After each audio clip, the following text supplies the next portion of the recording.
আমরা চলে এসেছি আমাদের শিম বাগানে। আমাদের শিম গাছে অনেক শিম হয়েছে। এই শিমগুলো কচি কচি শিম, সিদ্ধ দিতে ভীষণ ভালো লাগে।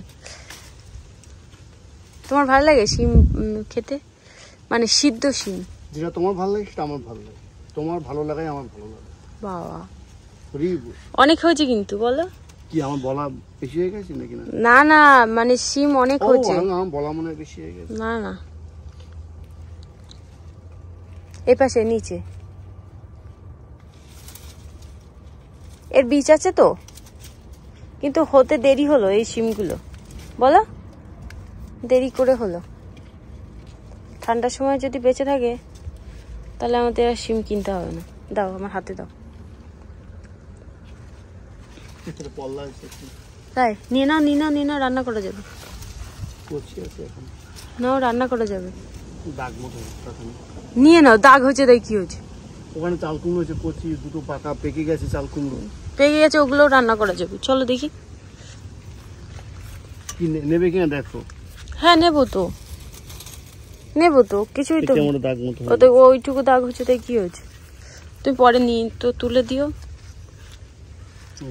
চাল কুমড়ো বড়ি দেবো। ওটা ওটা কাটতে হবে।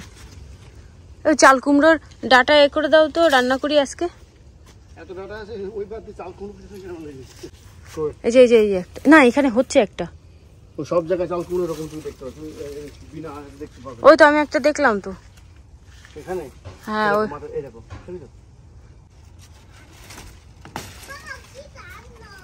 ঠান্ডা, রোদে আয়, অত ঠান্ডা লাগবে না। আরে ওখানে দুটো ডাটা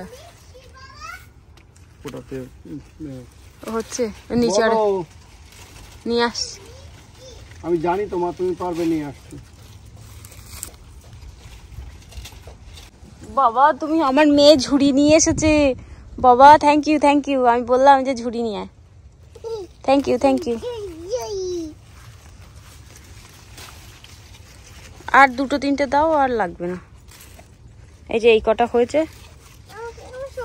শিম তুলো, আর আমি রান্নাঘরে রান্না করতে যাচ্ছি।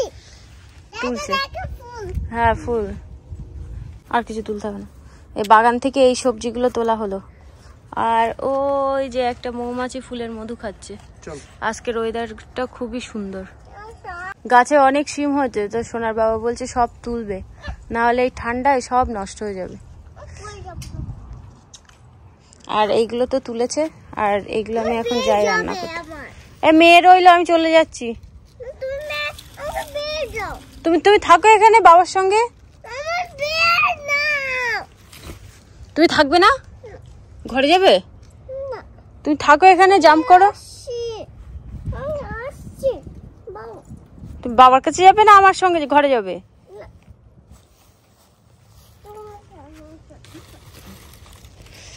আমি এই শাকগুলো নিয়ে গেলাম, তুমি এই শিমগুলো একসঙ্গে নিও।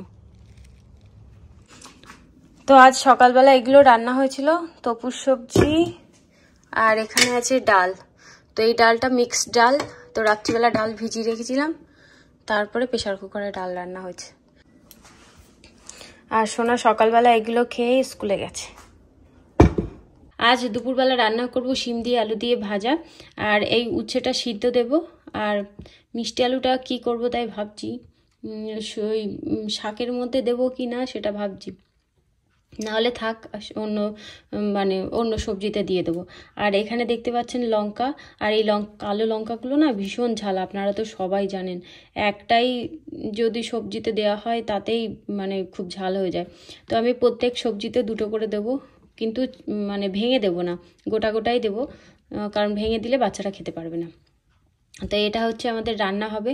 তো শাকটা এখনও পরিষ্কার করিনি, আগে শিমটা বসিয়ে দিই, তারপরে শাক পরিষ্কার করব। এই তুলসী গাছটা ঘরে নিয়ে এসে রাখা হয়েছে, তার কারণ বাইরে খুব ঠান্ডা পড়েছিল কয়টা দিন, আর কালকে রাত্রিবেলা বেশি ঠান্ডা পড়েছিল বলে এই তুলসী গাছটা ভিতরে রাখা হয়েছে। আর এই কয়টা দিন ঠান্ডা পড়ার কারণে দেখুন তুলসী গাছের পাতাগুলো কেমন কুঁকড়ে গেছে।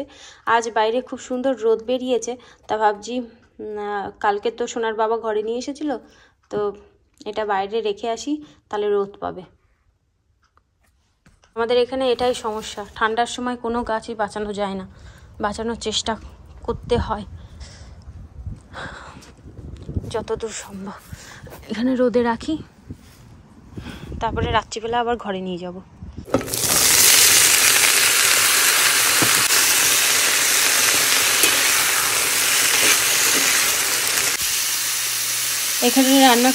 এখানে রান্না করছি শাক, আর এখানে রাইস হয়ে গেছে, ও যে উচ্ছে সিদ্ধ দিয়েছি, আর এখানে শিম ভাজা করছি। ওই যে ব্যাস, শাকটা হয়ে গেলেই আমার রান্না কমপ্লিট হয়ে যাবে। इतने दिनों से मेरा फोन क्यों नहीं उठा रहा है? आज मैंने अपने सपने में देखा कि तुम्हें कोई जान से मारने की कोशिश कर रहा है विजय। टाइम देखा क्या हुआ? मेरी नींद खराब मत कर, सो जा, मुझे कुछ नहीं हुआ।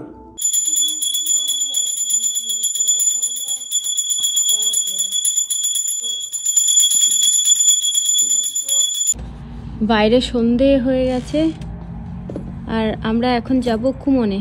প্রচণ্ড ঠান্ডা বাইরে, এতটা ঠান্ডা বলে বোঝাতে পারবো না।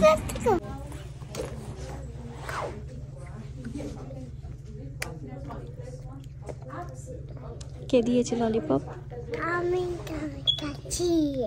তোমার পড়া হয়ে গেছে? ললিপপ কে দিয়েছে? অয়ন্তিকা, ললিপপ নেওনি? খাবে না? কখন খাবে? কোথায় যাচ্ছ?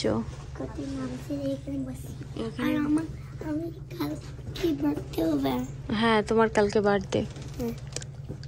তো সবাইকে বলে, আমাকে সবাই হ্যাপি বার্থডে বলবে। বলছো না? তো দুই বোনের পড়া হয়ে গেছে, দুই ভাইয়ের এখনো হয়নি, বসে আছি, ওদেরকে নেব। আমরা চারজনে মিলে চলে এসেছি শপিং মলে শপিং করতে। তো অয়ন্তিকার জন্মদিনের ড্রেস কিনতে এসেছি, আর অন্য কিছু কেনার ইচ্ছা নেই। আর এমনি ঘুরে ঘুরে দেখবো যে আর নতুন নতুন কি জিনিস উঠেছে। আর এখানে জুয়েলারি সেকশানে চলে এসেছি, জুয়েলারি দেখছি যে কোনটা ভালো লাগে, কিন্তু নেব না। এমনি ইচ্ছা করে দেখতে ইচ্ছা করে, ঘুরতে ইচ্ছা করে, কিন্তু সেই রকম প্রয়োজন ছাড়া কিছু কিনতে ইচ্ছা করে না। এখানে সুন্দর সুন্দর কানের দুল এসেছে, খুব ভালো লাগছে দেখতে, কিন্তু এত বড় বড় কানের দুল আমি কখনো পরিনি। আর আছে আমার কাছে কয়েকটা বড় বড় কানের দুল, হয়তো আমাকে এত বড় বড় কানের দুল পরলে মানায় না, ওই জন্যেই আর পরা হয় না। আর বেশিরভাগ সময় তো সোনার কানের পরেই থাকি বাড়িতে সব সময়। আর যখন মন্দিরে যাই মাঝে মাঝে হয়তো কেনা কানের দুল পরি, তাছাড়া আর পরা হয় না। আর এখানে দেখুন কত সুন্দর সুন্দর শোপিস আছে, খুব ভালো লাগছে। এখানে একটা সাপ দেখতে পেয়েছে, সাপের শোপিস। তো আমার ছেলে বলছে, মা এটা নাও, এটা নাও। আমি বলছি না, এটা নেব না। তারপরে এখানে কত সুন্দর সুন্দর বুদ্ধদেবের মূর্তি আছে, লাফিং বুদ্ধ আছে, কত সুন্দর সব। কিন্তু নিয়েও বা কী করবো, এখানে তো আমার শোকেস নেই, ওই জন্যে নিয়ে সেই রকমভাবে সাজিয়ে রাখারও জায়গা নেই। গোল কাচের মধ্যে বুদ্ধদেব বসে আছে, ওই বুদ্ধদেবের শোপিসটা পছন্দ হয়েছিল, কিন্তু সোনার বাবাকে বললাম, এমনি নিতাম না, জাস্ট এমনি বলছিলাম। আর অনেক ধরনের ঘর সাজানোর জিনিস আছে, সেইগুলোই ঘুরে ঘুরে দেখছিলাম, বেশ ভালো লাগে এগুলো দেখতে, কিন্তু কিনবো না। অনেক কিছু বিক্রি হচ্ছে, তো সোনার বাবা ওইখানে দাঁড়িয়েই আছে, আর আমি আর আমার ছেলে দুজনে মিলে ঘুরে ঘুরে দেখছি। যে জিনিসটা নেওয়ার জন্যে আমার এখানে আসা, সেই জিনিসটা নেওয়া বাদ দিয়ে আমি ঘুরে ঘুরে বেড়াচ্ছি। এখানে সুন্দর সুন্দর বারবি ড্রেস পাওয়া যায়, ভাবছিলাম অয়ন্তিকার জন্য বারবি ড্রেস নেব, না হলে পুতুল এরকম ধরনের কিছু নেব, কিন্তু যেহেতু এখন ঠান্ডার সময়, এখন বারবি ড্রেস পাওয়া যায়নি, ওই জন্য এখান থেকে সোয়েটারই নিলাম। আর কি কি নিয়েছি সেটা বাড়ি গিয়ে দেখাবো। আর বিশাল বড় লাইন, তো লাইন পেরিয়ে চলে এসেছি পে করতে। এখানে আমাদের পে করা হয়ে গেছে, জিনিসটা নিয়ে আমরা এখন যাব বাড়িতে। তো বন্ধুরা, আমরা গেছিলাম কুমনে, কুমন থেকে এই সবে বাড়ি ফিরলাম। আর ইন্ডিয়ান স্টোর থেকে ছোটদিকে বলেছিলাম যে আমাদের কিছু জিনিস লাগবে, সেগুলো নিয়ে আসতে, কারণ আমার তো কুমনে মেয়ের পাশে বসে থাকতে হয়, আমি তো যেতে পারি না, তো ওই জন্য ওদেরকেই বলেছিলাম। তো নিয়ে আসতে বলেছিলাম। এখানে আছে বেসন, ওই পকোড়া টকোড়া করি মাঝে মাঝে, বেসন দরকার হয়। আর রাইস ফ্লাওয়ার নিয়ে আসতে বলেছি। এই ঠান্ডার সময় এখন কি বলবো, পিঠে খেতে ইচ্ছা করছে অনেক দিন ধরে, তো নিজে থেকে পিঠে করতে ইচ্ছে করছে না, মনে হচ্ছে যে কেউ যদি পিঠে তৈরি করে দিত তাহলে বেশ ভালো হতো, কিন্তু কে আর তৈরি করবে, নিজের খেতে ইচ্ছা করছে যখন নিজেকেই তৈরি করতে হবে। তো মাকে বললাম যে মা পিঠে খেতে ইচ্ছা করছে, মা বলছে আমি তৈরি করে পাঠাচ্ছি। আর মা মজা করছিল। আর এখানে হচ্ছে আটা নিয়ে আসতে বলেছিলাম, আটা বাড়ন্ত ছিল, আটা নিয়ে এসেছে। আমার মা বলছিল যে আমিও পিঠে তৈরি করব ভাবছি, তো তুই তৈরি কর তারপরে আমি তৈরি করব। মানে কি আমার খেতে ইচ্ছা করছে, মা আগের থেকে তৈরি করবে, আমি খাবো, তারপরে মা পিঠে তৈরি করবে। তারপরে বাড়িতে মুড়ি বাড়ন্ত ছিল, তো মুড়ি নিয়ে এসেছি। মাঝে মাঝে রাত্রিবেলা ভাত খেতে ইচ্ছা করে না, ভাত পাস্তা সেরকম কিছুই খেতে ইচ্ছা করে না, তো মাঝে মাঝে মুড়ি টুড়ি খেতে ইচ্ছা করে, ওই জন্য মুড়ি নিয়ে এসেছি। আগামীকাল হচ্ছে অয়ন্তিকার জন্মদিন, আর গতকাল যে চলে গেল সেই গতকালে অয়ন্তিকার জন্মদিনের জন্য বাজার করেছি, সেই ভিডিওটা আগে দিয়ে দেবো। এই ভিডিওটা মানে কি কি বাজার করেছি সেটা আপনাদের সঙ্গে এখন দেখাবো, কারণ কালকে যেহেতু আমি ভিডিও করিনি ওই জন্য আর আপনাদের সঙ্গে শেয়ার করা হয়নি। আজ যেহেতু ভিডিও করছি ওই জন্য শেয়ার করছি। নিয়ে এসেছি, আর আমার মেয়ের জন্য এরকম লম্বা প্যান্ট নিয়ে এসেছি, একসঙ্গে ছিল।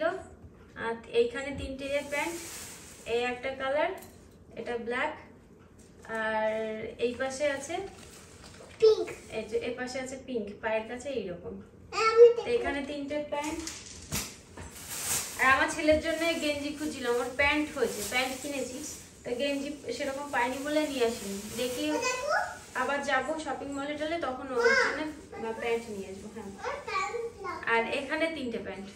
আমি ভাবছিলাম যে অন্য মানে যে কালারটা নেবেন না, যেই কালার নেবেন না কেন, একসঙ্গে যে প্যান্টগুলো আছে তার মধ্যে ব্ল্যাক থাকবে, ওই জন্য এই একটা ব্ল্যাক আছে, আর এখানে আছে ইয়েলো, আর এই কালারটা আছে। এই 6টা প্যান্ট হচ্ছে আমার মেয়ের। আমার মেয়ের প্যান্ট গতবার যে প্যান্ট কিনেছিলাম সব ছোট হয়ে গেছে, ওই জন্য এবারও প্যান্ট কিনতে হলো। আর অয়ন্তিকাকে জন্মদিনে কি দেবো, এই ঠান্ডায় এখন বেশিরভাগ দেখছি জ্যাকেটগুলো উঠেছে, তো সোনার বাবা বললো জ্যাকেট দিতে, আর একটু বড় দেখেই নেওয়া হয়েছে যাতে ও অনেক বছর পরতে পারে। তো এই যে হচ্ছে জ্যাকেট,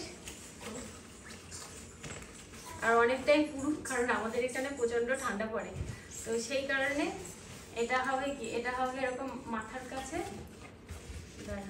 এর হ্যাঙ্গারটা খুলে নিয়েছে ওখান থেকে, নাহলে ভালো হতো।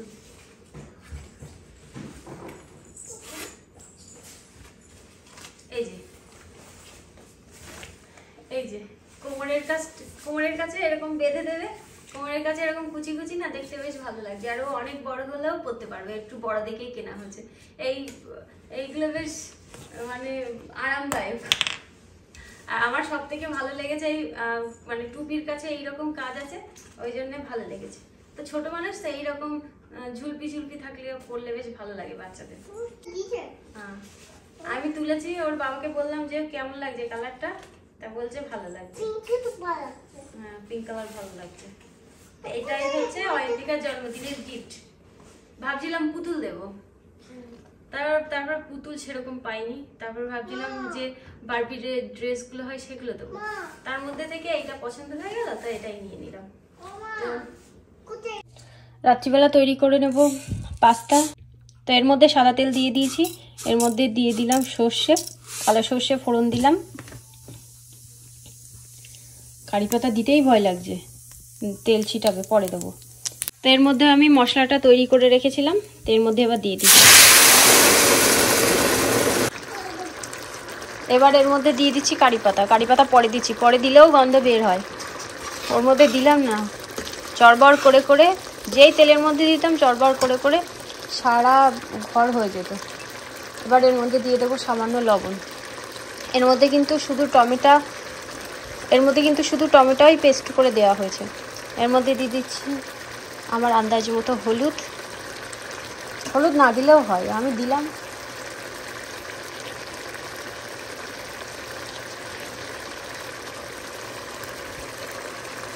এর মধ্যে দিয়ে দিচ্ছি লবণ স্বাদ অনুযায়ী। একটু বড় পাত্রে রান্না করছি, পাস্তা অন্য ছোট পাত্রে রান্না করলে না পাস্তাটা এই পাস্তার এই সসের সঙ্গে মেশানো যায় না। এত ধোয়া হচ্ছে যে কিছুই দেখা যাচ্ছে না। এর মধ্যে দিয়ে দিচ্ছি সামান্য জিরের গুঁড়ো।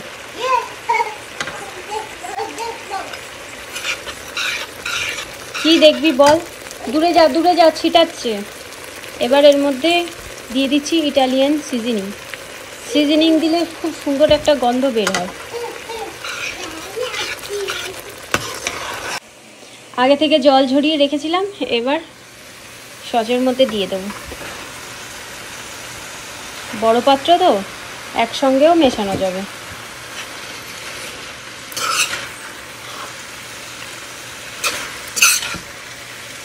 এরকমভাবে মিশিয়ে নিচ্ছি। সুন্দর করে মেশানো হয়ে গেছে। এর মধ্যে দিয়ে দিচ্ছি বাটার। বাটারটা দেওয়ার জন্য না খুব সুন্দর একটা গন্ধ বের হবে। তো এর মধ্যে আর কিছুই দেবো না। আমার রান্না কমপ্লিট হয়ে গেল। তো এটাই আমাদের ডিনার। খুব খিদে পেয়েছিল আজকে কুমন থেকে বাড়ি আসার পর। কি খাবো বুঝতেই পারছিলাম না। ওই জন্যে বাড়িতে ছিল আখ। আপনারা জানেন আমাদের আখ বাগানে আখ আছে এখনও। তো আখটা কালকে ভোগ নিবেদন করা হয়েছিল, তো সেটা ফ্রিজে ছিল, তো সেটাই বাড়ি এসে খেয়ে নিলাম।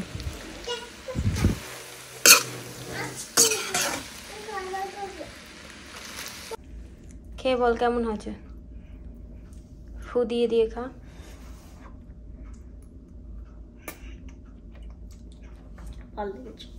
লবণ টবণ ঠিক আছে তো সব? হ্যান্ড ওয়াশ করবো? আমি তোমাকে খাই দিচ্ছি, হ্যান্ড ওয়াশ করতে হবে না। ও আর আমি কিন্তু এর উপরে একটুখানি টমেটো কেচাপ দিয়েছি। তো বন্ধুরা আমাদের খাওয়া দাওয়া হয়ে গেছে। আমি চলে এসেছি এই যে থালা বাসনগুলো মাজতে। জামা কি করে খুলে যায়? খুলে যাচ্ছে না, জামা বেঁধে গেছে। ভগবান, উল্টো মানুষের উল্টো কথা। কালকে রাত্রিবেলা বলছে, মা আমার ঠান্ডা লাগছে, ফ্যান চালাও। তখন আমি আমার বাবার সঙ্গে কথা বলছিলাম যে হ্যাঁ ঠান্ডা লাগছে, এবার ফ্যান চালাতে হবে। কি লাগছে? হ্যাঁ আমরা পাস্তা খেয়েছি। কুমন থেকে বাড়ি আসার পর এত খিদে পেয়েছে, বিশাল খিদে পেয়েছিল। ঠিক আছে, তবে ভাবছিলাম যে কি রান্না করবো, ভাত ছিল একটুখানি। রাত্রিবেলা এই ঠান্ডার মধ্যে ভাত খেতে ইচ্ছা করছিল না। আমার এই ঠান্ডা শুরু হয়েছে, এই ঠান্ডা বলুন আর যাই বলুন না কেন, রাত্রিবেলা ভাত খেতে ইচ্ছা করে না। তা ভাবছি কি রান্না করবো। হঠাৎ করে মনে হলো যে পাস্তা আছে তো বাড়িতে। তো প্রথমে ভাবছিলাম ম্যাগি রান্না করবো, ম্যাগি তো বেশিক্ষণ লাগে না হতে। তারপর ভাবছি না ম্যাগি করবো না, পাস্তাই করি। তো পাস্তাটা রান্না করলাম। রান্না করে আমাদের 9টার মধ্যে খাওয়া দাওয়া কমপ্লিট হয়ে গেছে। এবার ওইখানে টিভির সামনে যেহেতু বসে বসে খাচ্ছিলাম, তো ওই জন্য খাওয়ার পর বসে বসে টিভি দেখছিলাম। তারপরে ওর বাবা ফোন করলো। ওর বাবা ফোন করে এই এক্ষুনি কিছুক্ষণ আগে ওর বাবা ফোন করে বলছে কি খাওয়া দাওয়া হয়ে গেছে? আমি বলছি হ্যাঁ। তা বলছে কি করছো? আমি বলছি টিভি দেখছি। আর বকা দিয়েছে, কালকে ছেলের স্কুল না, তাড়াতাড়ি তো না শুলে তো বকা তো খেতেই হবে। তো বাবা পোকাকে বাবা করছে, বাবা আমাকে পোকাচ্ছে, আমাকে মারছে। তারপর বাবা বকা দিল। তারপরে ওখান থেকে উঠে এই যে থালা বাসনগুলো মাজতে গেল। আমার মা একটুখানি পরেই ফোন করবে। আমার মারও ফোন করার সময় হয়ে গেছে। তো বন্ধুরা আজ বাগান থেকে এই সবজিগুলো তুলেছে সকালবেলা, আপনাদেরকে দেখানো হয়নি। তো এখানে আছে পেঁপে, ছোট্ট একটা কুমড়ো। এই কুমড়োটা কাটতে চাইনি, এমনি মানে যখনই গাছ ঠিক করতে গেছিল তখন এটা কি বলবো ছিঁড়ে গেছে। আর এই যে ধুন্দুল, এই ধুন্দুলটা কেমন হয়েছে বলুন তো? এই যে ধুন্দুলের সেই ইয়েগুলো এর মধ্যে জড়িয়ে গেছে, তারপরে এখানটা কেমন বেঁকা বেঁকা হয়েছে। তো হ্যাঁ 3টে ধুন্দুল আমার মা নিয়ে এসেছে। আর এই যে এই শিমগুলো হয়েছে। আর এই অ্যালোভেরার পাতাগুলো অ্যালোভেরার গাছের গোড়া পরিষ্কার করতে গিয়ে ভেঙে গেছে। তো এই যে এই কটা শিম হয়েছে। তো এগুলো ফ্রিজে রাখবো। কিছু না হ্যাঁ। দামি দামি এটা এই এতগুলো দেখতে পাচ্ছেন, এগুলো সব আমাদের বাগানের সবজি। তো বন্ধুরা, আমাদের সব কাজ কমপ্লিট হয়ে গেছে। চুল বেঁধে নিয়েছি, ব্রাশ করে নিয়েছি, মুখে ক্রিম মেখে নিয়েছি। আমার মেয়েরও ব্রাশ করা হয়ে গেছে, মুখে ক্রিম মাখা হয়ে গেছে, মুখ ধোয়া হয়ে গেছে। এবার আমরা যাব ঘুমাতে। তো তার আগে আপনাদের সঙ্গে একটুখানি কথা বলে নিই, কথা বলেই ভিডিওটা বন্ধ করব, তারপরেই ঘুমাতে যাব। মা জিভ লম্বা করে না, জিভের মধ্যে পোকা পোকা বসবে, কিন্তু পোকা কামড়ে দিলে তখন কিন্তু আমি কিছু করতে পারবো না, তখন কান্না করলেও আমি কিছু করতে পারবো না। তো বন্ধুরা, ভিডিওতে একটা কমেন্ট এসেছে, সেটাই আপনাদের সঙ্গে শেয়ার করছি, যে পৃথিবী জুড়ে এত হইচই আর আপনাদের কোনো হেলদোল নেই। তো এই হেলদোল আছে, সব কিছু জানি শুনি, কিন্তু এত দূর থেকে করার কিছু নেই। আমিও দেখতে পাচ্ছি, আপনারাও দেখতে পাচ্ছেন। দুধ খাবে? দাঁড়াও, বাবা দুধ নিয়ে এসেছে, ওর বাবা আজকে দুধ নিয়ে এসেছে, সেটাই আপনাদেরকে বলছে। তো সবকিছু জানি। হ্যাঁ, হচ্ছে না? আচ্ছা ঠিক আছে, আচ্ছা সবকিছু জানি শুনি, করার কিছু নেই, কি করব? যিনি আমাদের মালিক, তিনি নিশ্চয়ই কোনো না কোনো পথ বের করবেন। তিনি যখন সমস্যা দেন, তিনি সমাধান করতে জানেন। তো খালি খালি আমরা চিন্তা করে কোনো কিছুই উদ্ধার করতে পারবো না। তো যিনি চিন্তা দিয়েছেন, তিনিই চিন্তা মুক্ত করবেন। তো এটাই বলার ছিল। তো বন্ধুরা, তাহলে আজকের মতো ব্লগটা এই পর্যন্তই। দেখা হবে একটা নতুন ব্লগে। আপনারা সুস্থ থাকবেন, ভালো থাকবেন। আর ব্লগটা যদি আপনাদের ভালো লেগে থাকে, লাইক, শেয়ার, সাবস্ক্রাইব করবেন। Bye bye, good night. দেখা হবে একটা নতুন ব্লগে। আর এতদিনের মধ্যে এই কটা দিন হলো আমাদের এখানে ঠান্ডা পড়েছে। তো এই কটা দিনের মধ্যে আজকে সকালবেলা থেকে সব থেকে বেশি ঠান্ডা পড়েছে। আজকে 6 ডিগ্রি ছিল সকালবেলার দিকে, এখন একটুখানি বেড়েছে। আবার রাত্রিবেলার দিকে তো আবার কম হয়ে যায়। আবার সকালবেলা মানে রোদ উঠতে উঠতে আবার টেম্পারেচার বাড়ে। তো সেই হিসাবে আজকে মানে সোমবার সকালবেলা খুব ঠান্ডা ছিল, খুব ঠান্ডা ছিল। ঠান্ডার সময় সব থেকে মানে আমাদের কাছে ভয়ের জিনিস হচ্ছে স্নান করা। আমার ছেলে তো স্কুলে যাওয়ার সময় স্নান করে আর স্কুল থেকে বাড়ি এসে স্নান করে। এটা ওর অভ্যাস হয়ে গেছে, ছোটোবেলা থেকে অভ্যাস করিয়ে দিয়েছি। স্নান না করেও খায়ও না, স্নান না করেও স্কুলে যায় না। তো এটা ওর অভ্যাস হয়ে গেছে। সকালবেলা ঘুম থেকে উঠবে, জল খাবে, স্নান করবে, তারপরে খেয়ে দিয়ে স্কুলে যাবে। আর ইন্ডিয়ায় গেলে মাঝে মাঝে ঘুম থেকে উঠতে যখন আমার ছেলের দেরি হয়ে যায়, তখন বাড়ির কেউ যদি বলে যে খেয়ে নিতে, তখন ও স্নান করেই তারপরে খাবে। স্নান না করলেও ভাত খাবেই না। এই অভ্যাসটা করিয়ে দিয়েছি, এটা খুব ভালো। এখন এনাকেও সেই অভ্যাসটা করাতে হবে। এখনও অত ট্রেনিং দেওয়া শুরু করিনি, আর একটুখানি বড় হোক, তারপরে শুরু হবে। স্কুলে যাওয়ার আগে আগে তখন তার আগে থেকেই অভ্যাসটা শুরু করব। আর আমার ছেলে এমনিই ছোটোবেলা থেকে একটুখানি সুচি পায়। আমার মেয়ে একটু অনেকটাই আলাদা হয়েছে। আমার ছেলে যেমন, তার উল্টো হয়েছে আমার মেয়ে। তো যাই হোক, সবাই তো আর সমান হয় না। অনেক সময় দেখবেন যমজ বাচ্চা, কিন্তু দুজন কিন্তু সমান হয় না, দুজন দুই রকম হয়। এক সময় জন্ম, এক সময় সব কিছু, কিন্তু দুজনের স্বভাব চরিত্র একরকম হয় না, অনেকটাই আলাদা হয়। সেরকমই আমার দুটো বাচ্চা দুই রকম। তো চলুন বন্ধুরা, বাই বাই, দেখা হবে একটা নতুন ব্লগে। বাই বাই করে দাও। তুমি আবার কি চিন্তা করছো? নোজের মধ্যে হাত দেয় না, নোজের মধ্যে পোকা চলে যাবে। কি খুলে দেবো? নোজ পরিষ্কার করতে হবে জল দিয়ে। আচ্ছা ঠিক আছে, নোজে হাত দেয় না। সবাই বলবে মা নোজের মধ্যে হাত দিচ্ছে, সবার সামনে নোজের মধ্যে হাত দিতে নেই। বাই বাই করে দাও, রাধে রাধে বলে দাও, রাধে রাধে বলে দাও, বলো রাধে রাধে। দিদুন ফোন করছে, দিদুনের সঙ্গে কথা বলতে হবে। আজকে আমার মা ফোন করতে অনেকটা দেরি করেছে। মার সঙ্গে একটুখানি কথা বলে তারপরে ফোনটা রেখে তারপরে ঘুমিয়ে পড়বো।